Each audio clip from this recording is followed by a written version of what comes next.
Ukraina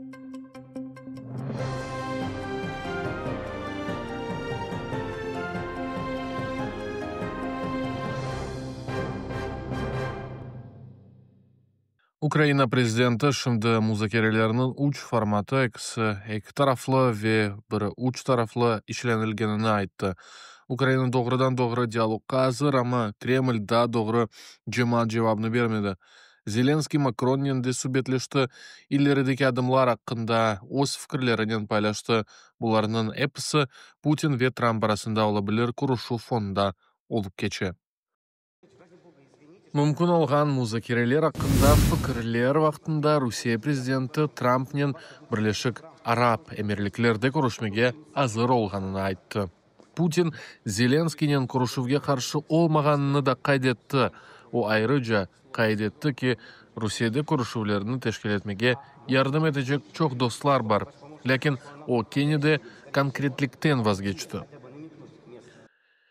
Telegrafның malumatına göre Xi Jinping Trump'ның cenkini bitirmek hareketlerine yol vermiyor. Çünkü o bunu hem Moskova hem de Washington için faydalı yorgunluk olarak görüyor.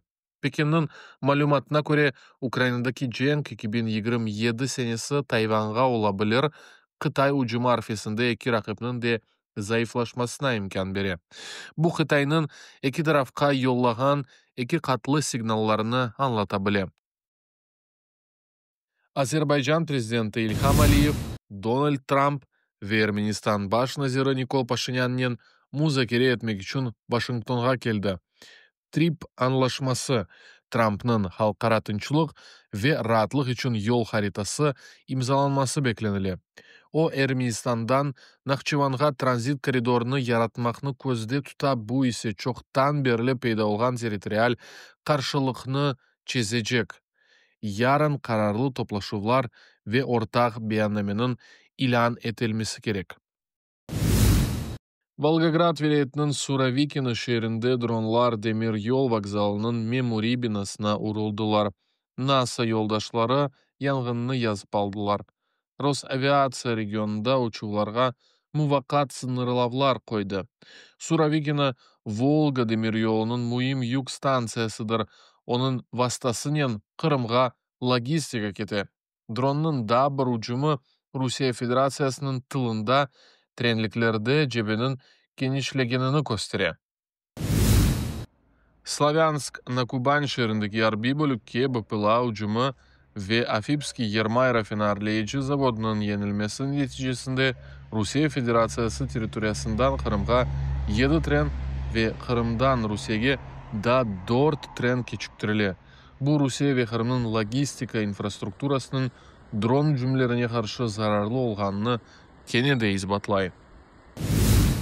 İşgal etilgen Aluştada suv ciddi kıtlığı sebebinden tam sokaklarda suv sisternaları koyuldu. Olar texniki ihtiyaçlar için kullanılacak. Bu haqda şehrin işgalci başı Galina Agnyova bildirdi. Vada Kırımanın malumatına göre Karasubazar ve Bakçısaray rayonlarında da suv kıtlığı kaydetili. İşgal edilgen Kırım'dan 5 ballık kadını kurtardılar. Bu haqda Ukrayna prezidenti ofis başı Andrey Yermak haber etti. Rusya işgalcileri kadını ve onun balalarını Ukrayna Telegram kanallarına abone olganları için jinayi javapkarlıkka çekmekten korkuzdular.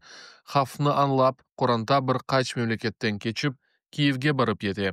Şimdiki vaqtda kadın ve onun balaları devletinin himayesinde psikologik yardım aldılar.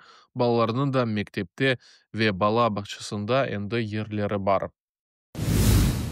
Ukrayna baş istihbarat idaresi Yarımada'da muvaffakiyetli hareket olgаны hakkında haber etti. Prizrak maxsus bölügü BK-16 desant gemisini uç Rus radarını yok etti ve Aypetrdeki 3. radyo inженер polkının havadan korçalanıv bazasına vurdu. Düşman askeri obyektlerini korçalayıcı kubrelerde gizlemege tırışa, ama Guren'de olardan birisini vurdu. Kırımның demilitarizasiyası devam etti. Ukrayna devlet tıl operatoru Kırım Müslümanları dini idaresi ve Ukrayna baş ravyanının vekili ile işbirlik memorandumunu imzaladı. Bu, Ukrayna silahlı kuvvetlerinde dini normalarga göre haşayet mallarını элал ve кашерны көрсөтүүгө айыттыр. Тешебүснүн теркибине маслихатлашуулар, максулатны сынамак ve куруу рационларны ислам ve иудейликтин талапларына уйдурмак көрсөтүлгөн.